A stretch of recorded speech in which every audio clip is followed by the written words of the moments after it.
Hey everybody, I'm Mr. Super Falcon Fan.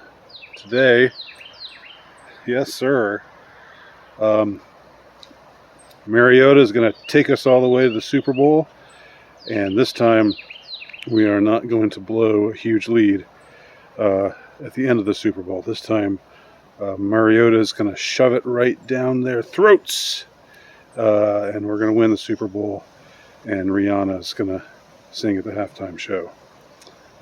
Well, one of those things will happen. Anyway, I'm not here to talk about my favorite professional sports team, professional football team, NFL team. I am rather here to talk about a subject that I think is worthy of mentioning for my black-pilled comrades out there. It's something that I think is worth keeping in mind, and that is the unlikely resurgence of Sam Hyde. I'm not going to go into the whole history of Sam Hyde and $1 Million Extreme and Charles and Nick and the whole gang and what happened there on Adult Swim and all of that. I'm just going to assume that you already know that stuff. I'm going to go into what's actually happened, really, I think over just the past year or so, and how Sam has come back. Although in a way he was never gone, but this story of what became of Sam Hyde, or what has become of Sam Hyde, or what Sam Hyde has managed to do. Let me put it that way, because it was not a passive thing.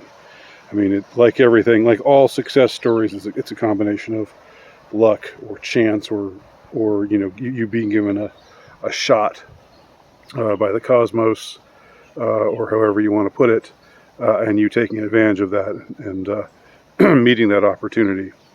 Well, not all of us are bound to be successful in that same way. I certainly don't think that I am ever going to be. I'm not the next Sam Hyde coming down the pike. For one thing, I'm about a decade and change older than he is. So I think it's a little too late for me. But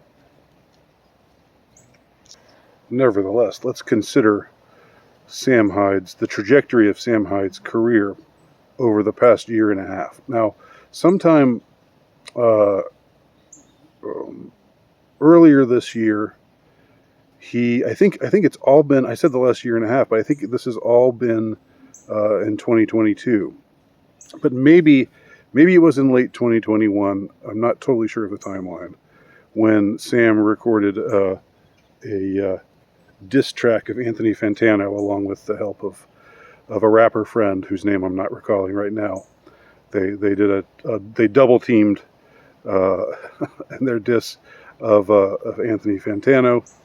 Of course, Fantano had given an interview to Sam several years ago and then buried it because Sam Hyde was, everybody was saying, "Oh, Sam Hyde is alt-right. You've got to stay away from him. If you want to be liked by all the right people, if you want your career to advance, you've got to separate yourself from that interview you gave to Sam Hyde." So Sam was still smarting from that, and so he performed this rap, which is very funny.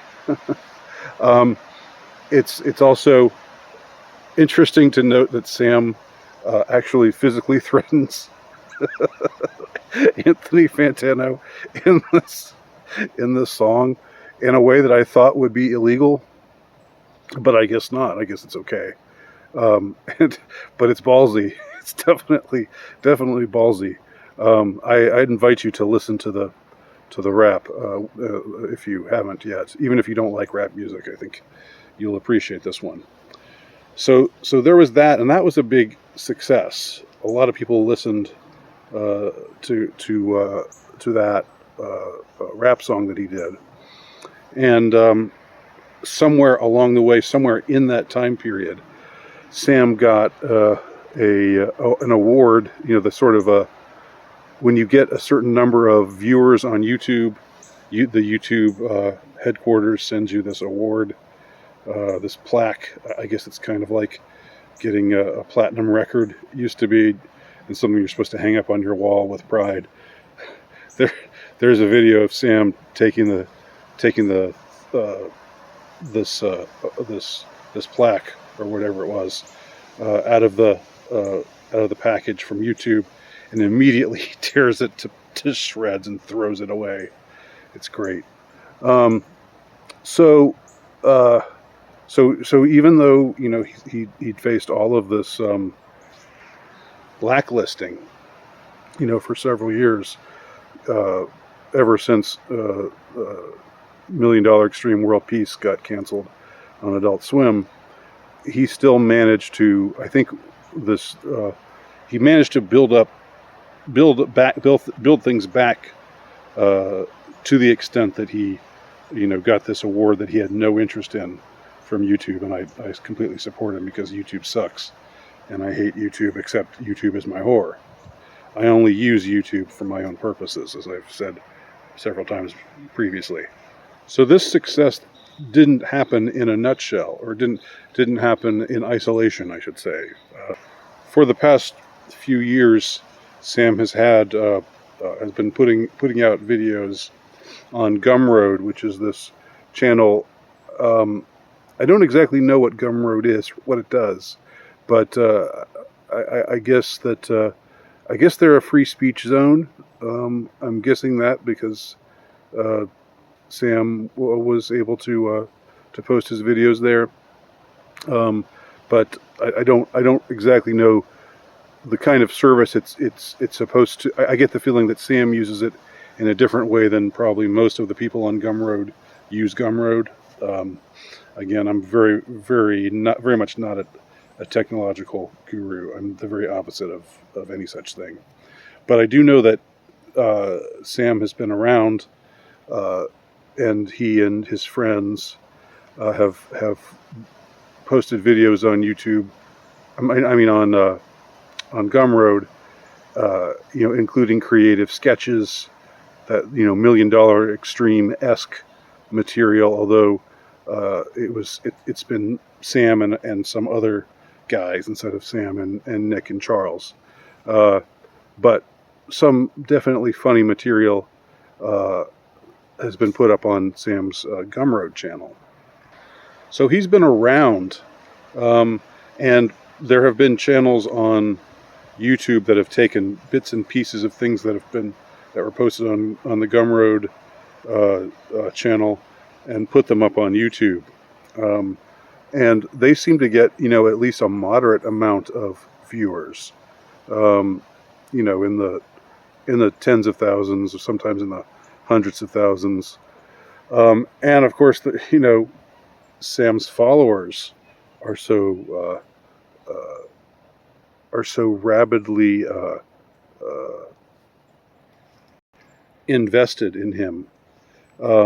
They keep this prank going, where every time something terrible happens, when there's a mass shooting or a natural disaster, or even, you know, when they're trying to build up some cult of personality like the Ghost of Kiev, or something like that, you always have people saying, no, it's really Sam Hyde. Sam Hyde is the Ghost of Kiev. Sam Hyde, you know, committed this mass murder. Sam Hyde started this made this natural disaster happen somehow, and, you know, he can't keep getting away with it.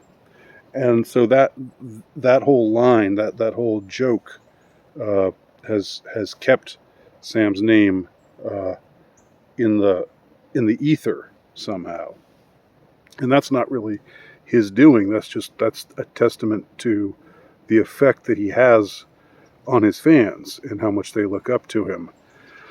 And I think what his fans look up to and appreciate about him is not just the fact that he's funny, but also he's uncompromising.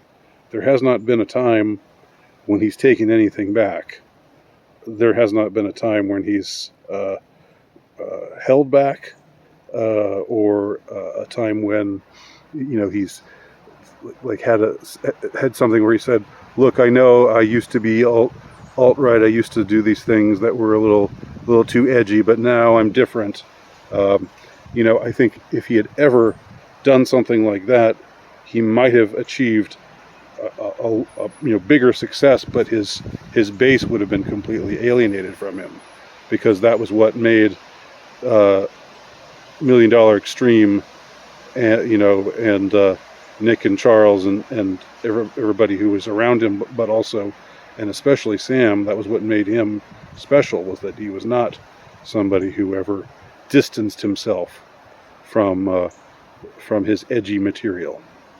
So then we had the chain of events that happened earlier this year. And what happened was iDubbbz is another YouTuber, and he decided to do a feature on Sam Hyde. He asked Sam if he could come over and videotape him and talk to him, and then he would put out the video about him. And Sam suspected that iDubbbz was up to no good, because iDubbbz has done other videos where he goes and visits people who are sort of what they call lol cows, or who are washed up, or who are just silly or foolish people. And he comes in under the guise of like trying to understand them, or wanting to talk to them, or wanting to see what really makes them tick. But basically what it is here I'm showcasing this loser over here, so when Sam got this invitation, or got this when he was asked by iDubbbz if iDubbbz could come and follow him around and videotape him, and talk to him and talk to his friends and stuff, Sam strongly suspected that he was going to be the brunt of iDubbbz, of a kind of a satirical piece, showing how Sam Hyde, once this hot and successful comedian, how much he'd fallen since the mainstream had rejected him and his people, and because he'd been so marginalized because of his ostensible political and social beliefs, and now he's just pathetic. This was what Sam thought iDubbbz was going to try to communicate in his video. So what Sam did was he pranked iDubbbz. He got this whole group of people together, and they were pretending to do all kinds of crazy, outrageous things that they weren't really doing. He had this crazy girl with a mohawk play his girlfriend, and she was a meth addict, or she pretended to be a meth addict. And so it was basically iDubbbz coming over and stepping into this scene that he had no idea that he would be encountering. And later they had some one-on-one time where Sam was really bested iDubbbz, in this kind of verbal jousting, or iDubbbz sort of went for these gotcha moments that Sam just parried him away, and iDubbbz became really frustrated, thought that Sam was hiding behind irony to disguise who he really was, and so forth. And as a result, he didn't get the kind of video that he wanted. He also ended up in a boxing match with Sam, and Sam had been doing some training boxing. So Sam, much bigger guy. He's huge, actually. He's like 6'5", and he's put on a lot more pounds over the last few years, but he's always been a big guy, big intimidating guy. iDubbbz not so much, and so they had a boxing match, and iDubbbz was made to look pretty foolish. So as a result of things not going iDubbbz's way, he didn't release the footage from this encounter. But what Sam did was he said, I'm going to release my footage of when iDubbbz came down here and tried to make an idiot out of, tried to make me look like an idiot, more or less. He released it and, exposed iDubbbz to the world. And then at that point, iDubbbz's hand was sort of forced, and he had to release his own video in response or retaliation. And in the video that that iDubbbz released, he kind of, tried to, he did the best he could to try to clean things up and not make it look like he was going in with this ulterior motive to mock Sam and to make Sam look foolish. And so both of the videos are out right now. You can watch both of them. But the consensus was that Sam got the better of that exchange. Now, iDubbbz is a content creator who's got millions and millions of viewers, and so and many more than Sam does. So as a result of this exchange, Sam was exposed to a lot more people. iDubbbz became inspired to want to start a boxing tournament for content creators for charity. He said he was he denied that Sam was the one who got him interested in boxing, but that seems to be bogus. So he started this. He had this tournament that he put on. He purchased a venue somewhere in Florida, I think maybe in the Tampa area. And Sam wanted to be a part of it, but iDubbbz and his wife, his notorious wife, I won't go into her right now, but they said, no, Sam, we're not going to let Sam be on the card, because if Sam is there, we'll lose all corporate sponsorship, because Sam is too much of a wild card. And then they went so far as to, Sam ended up training somebody who was going to be in the tournament. So he was sort of really trying to insinuate himself there.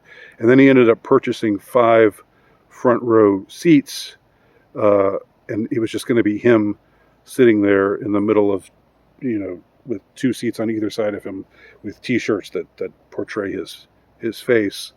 But iDubbbz went so far as to ban Sam Hyde from attending, and he even told people at the venue to look out for people who were there who were wearing Sam Hyde shirts.